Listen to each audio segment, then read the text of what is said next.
तर बांगलादेश सत्तेची सगळी सूत्र आता लष्कर प्रमुखांकडे देण्यात आली आहेत। अंतरिम सरकार बनवण्यासाठी राष्ट्रपतींची मंजुरी बाकी आहे। तर लष्कर प्रमुख वकार उज जमान हसीनांचं निकटवर्ती असल्याचं कळतंय।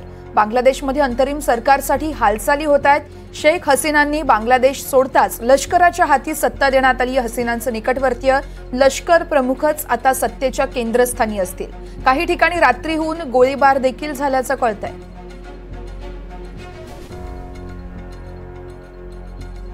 तर बांगलादेशमध्ये सत्तेची सूत्र ही लष्कर प्रमुखांकडे देण्यात आली आहेत। लष्कर प्रमुख वकार उज जमान हे हसीनांचे निकटवर्ती आहेत। तर बांगलादेशमध्ये अंतरिम सरकारसाठी हालचालींना वेग आला आहे।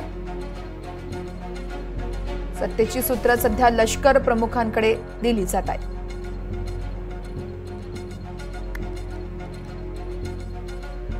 अंतरिम सरकारवर बनवण्यासाठी राष्ट्रपतींची मंजुरीही देखील आहे। तर लष्कर प्रमुख वकार उज जमान हसीनांचं निकटवर्ती असल्याचं कळतंय।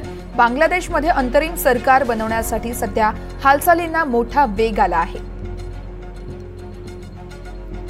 तर बांगलादेशमध्ये अनेक घडामोडी घडत आहेत। बांगलादेश धुमसत असतानाच भारतीयांसाठी देखील आता जे भारतीय बांगलादेशमध्ये आहेत त्यांच्यासाठी स्पेशल ऑपरेशन राबवण्याच्या तयारीत केंद्र सरकार आहे।